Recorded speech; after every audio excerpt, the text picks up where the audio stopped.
Hello everyone. I hope you're all doing well upon viewing this video. I created this especially for our current topic as regards providing feedback to our students. It was actually awesome to read all your commentaries as regards your being teachers, and while providing feedback, you've actually considered a lot of things, and you've shared a lot in our dashboard, and especially uh, about the things that you've enjoyed about our synchronous activities.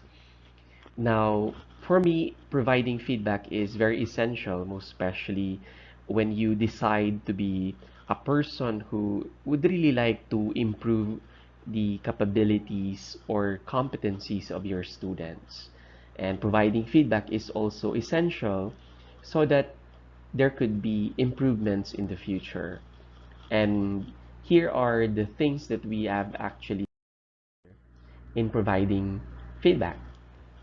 Providing feedback should be timely, meaning to say, when you provide feedback, you see to it that the student could still recall the things that he or she has done so that he or she could also concretize the feedback that you have provided them, as well as clearly understand the things that you've actually relayed to them. These are the feedback that are actually essential for the time being. The second is feedback should be sensitive. Sensitive in a way that you do not actually try to appear antagonistic towards the student. You see to it that you're friendly in providing your feedback, and you make the student understand that um, all you want is for him or her to improve and to be good at what he or she does. Third, we have feedback may be given verbally, non-verbally, or in writing. There are actually a lot of ways that we could actually provide our feedback to our students. Verbally, of course, we could actually directly tell him or her in front of everybody, uh, probably acknowledge the student first in front of everybody, most especially if the case is during class recitation. You could actually acknowledge the person, and then later on um, provide a leeway so that you could also include your feedback for improvement of that particular student that you're trying to relay your feedback to. Also nonverbal, probably a gesture or um, some kind of a smile or a clap probably, or a thumbs up or something like a gesture that is not actually offensive for the students. It would actually vary depending on the culture that he or she is into. In the Philippines, actually, you're not supposed to point your finger. I don't know if in other countries they actually find it offensive also when the teacher points the finger in front of the students. That's actually a big no-no in the Philippines. It would be quite offensive. So you see to it that you actually also check the culture of the students or your class before you act on nonverbal gestures, so that you won't actually be giving uh, offense to, or you're not going to make your students feel bad, because of course, like what I've said earlier, providing feedback aims towards the improvement of the students, and not for you to shame your students in front of everybody. Okay. And of course, in writing, you could actually probably write a note in the paperwork of your students. Most probably some acknowledgments first, then later on provide feedback so that he or she would actually live up to your suggestions or comments, and then later on will be off to improving himself or herself.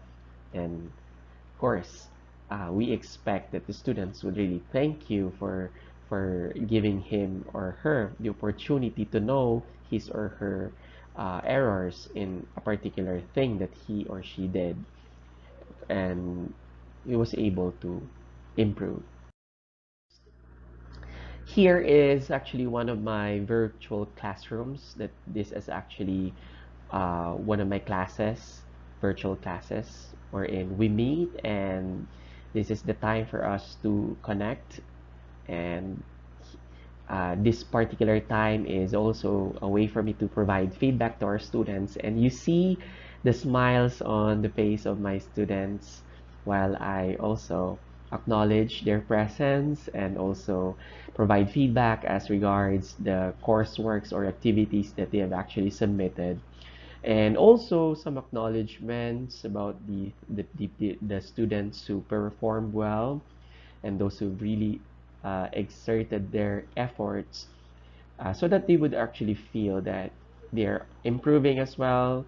And you also see to it that you provide feedback that are actually honest. It's important that you're also sincere and honest with your feedback.